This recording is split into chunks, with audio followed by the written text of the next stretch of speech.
And it's Ken Kraetzer for CaMMVetsMedia. We're in Washington, D.C. today at the Association of the U.S. Army. I have a chance to visit one of the booths here, and that is for company MBDA, defense contractor.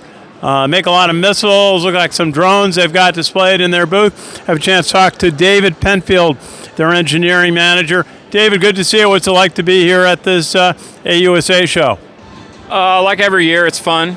Meet a lot of people, have a lot of interesting conversations about weapon systems and capabilities that MBDA offers. Very good. Well, certainly, the tragic war in Ukraine is displaying a lot of new military technology and practices. What are some of the key trends you see happening in the defense industry this year? There's a lot of interest in being able to produce weapons fast. And it's because of conflicts like in the Ukraine and obviously what's happening over in Israel right now.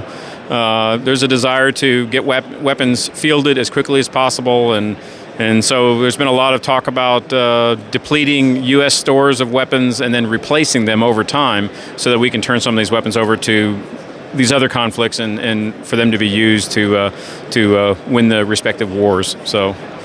Absolutely, came up in one of the press conferences today. Tell us a little bit about your company, some of the defense products that you provide. Okay, well, MBDA is a global missile house. That's all we do is we develop and build missiles. Air-to-air, air-to-surface, surface-to-air, surface-to-surface. Any regime you want, that's what we've got.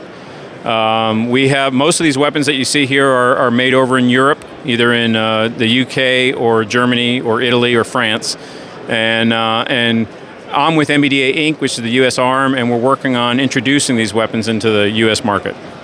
Good. Now, what are some of the systems, missile systems that the Army uses? We've spent time with the Navy, some of the things that they do. But what are some of the things that the Army uses missiles for?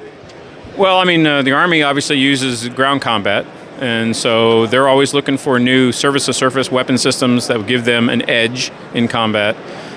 We don't currently have any of our weapons in U.S. Army use, but we're working on that. We have a weapon system over here around the corner called Enforcer that's gone through qualification testing, and it's coming online, and the Army is very interested in it. We're getting ready to do potentially a foreign comparison test with it as early as next year because they like what they saw with how this thing works. It's a surface-to-surface weapon that can engage out to about 2 kilometers, so it's a short-range weapon, which is what they want. Yeah, they said there are representatives of over 90 countries here. This is a huge gathering of the defense industry worldwide, certainly a lot of U.S. allies here. One of the questions we've had is on hypersonic missiles. And I do a radio show, and we try to explain the physics that makes hypersonic difficult, why it hasn't really been done before. Is that something that really has been a challenge? The Secretary was talking about it today.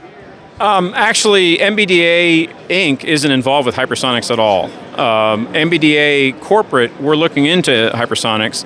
We have efforts going on over in Europe, but quite honestly, I really don't have any insight into how any of that's progressing. That's a whole different group of people that are working in it, and I'm not involved, so I'm sorry. Okay, sure. Tell us a little bit, final question. We do a lot of work on STEM education, encouraging students to go into engineering. Why is that an important field? What are some of the skill sets that you look for in new staff, new employees? Well, as the manager of engineering, that's what I do, is I hire engineers. And obviously, engineering is an important part of what we do here, what we do in this industry.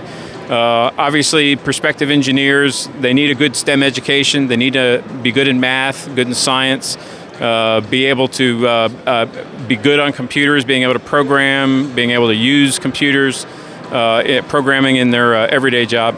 That's very important to us. My wife actually ran a homeschooled STEM capability down in Huntsville, Alabama, where she was teaching a lot of these activities to kids, high school kids. And it's very, very important for being able to succeed in this industry. Very good, David. Penfield, final thought for us today on being here in Washington at the AUSA show? It's fun. It's great. As I said earlier, I come here every year, and it's always an exciting show. It's a lot of fun. Meet a lot of great people. Spend a lot of time talking to interesting people about, again, different weapons capabilities.